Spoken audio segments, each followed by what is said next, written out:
Por que Deus colocou um pastor? Por que Deus coloca um atalaia? Isso é muito sério.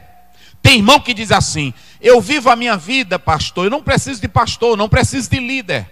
Então você tem que rasgar a sua Bíblia. Efésios 4:11, a Bíblia diz: a uns pôs Deus na igreja. Pode colocar aí no texto, viu, Dinilton? Efésios 4:11. Depois 1 Coríntios 12:28. Agora há uma coisa interessante.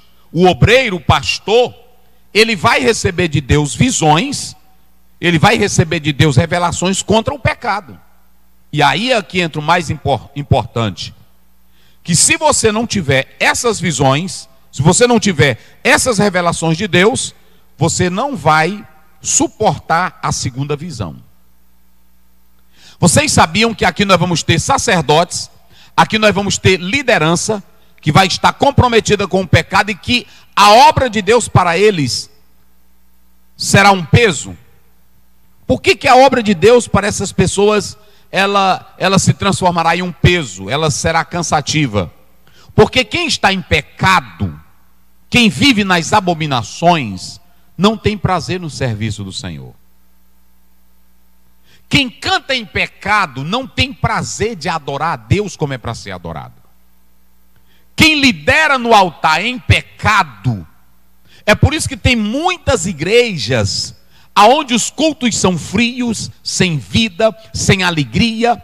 A igreja é apenas uma instituição. Sabe por quê? Porque a liderança dela está em pecado. E não sou eu que estou dizendo, é Ezequiel. É Ezequiel. Ezequiel, ele diz claramente. Ele diz claramente que todos estavam em pecado. Nós vamos já falar dessa liderança em pecado. E quem está em pecado, tudo é um peso. Vocal é um peso, coral é um peso,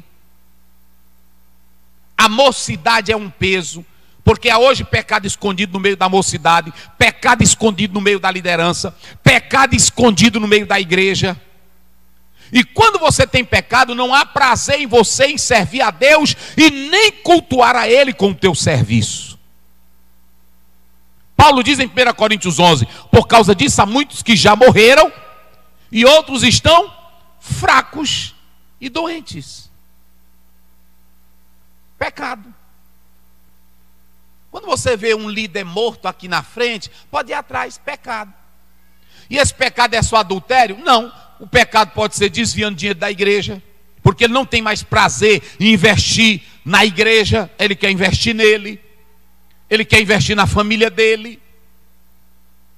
Ele quer adular a família do fulano de tal. Ele quer adular o irmão fulano de tal. Porque o ministério dele já perdeu o foco. Um homem que tem revolta contra o pecado, você vê a energia de Deus nele. Um homem que tem revolta contra o pecado, você vê o avivamento de Deus na vida dele. E eu vou dizer mais.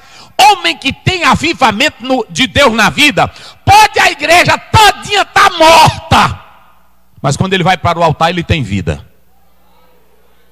Porque ele é quem tem a visão da majestade de Deus. Ele é quem tem a visão da glória de Deus. É assim, meus irmãos. Você vê uma pessoa morta na liderança, os irmãos também mortos, é porque está tudo morto. Aí pronto, se ajunta e o bacanal é grande e as coisas que não funcionam, aí tudo. Aí você pode observar. Então, se vocês analisarem, Ezequiel é dessa forma. E aí, o que acontece? Nós vamos ver que no texto, nós temos 4 abominações. Eu quero que vocês falem bem forte, vamos lá. 4 abominações que ele vai falar contra. Diga comigo. Primeiro. Diga comigo bem forte, só quem está na escola. Primeiro. Imagem de ciúmes. Segundo, idolatria secreta dos anciãos. Terceiro, mulheres chorando por Tamuz. E quarto, adoradores do sol no pátio interno. Pronto, Dinilton, eu não sei se dá para tu escrever aí, mas se der para escrever, coloca aí. Primeiro, olha, irmão, isso aqui é pesado. Vou logo dizer para vocês. Primeiro, a imagem de ciúme. Eles colocaram, irmãos, dentro do templo, uma imagem para provocar ciúme a Deus. Como era que se provocava ciúme a Deus? Ora, quem deveria estar lá era a glória de Deus. Quem deveria estar lá era eles adorando ao Senhor. Mas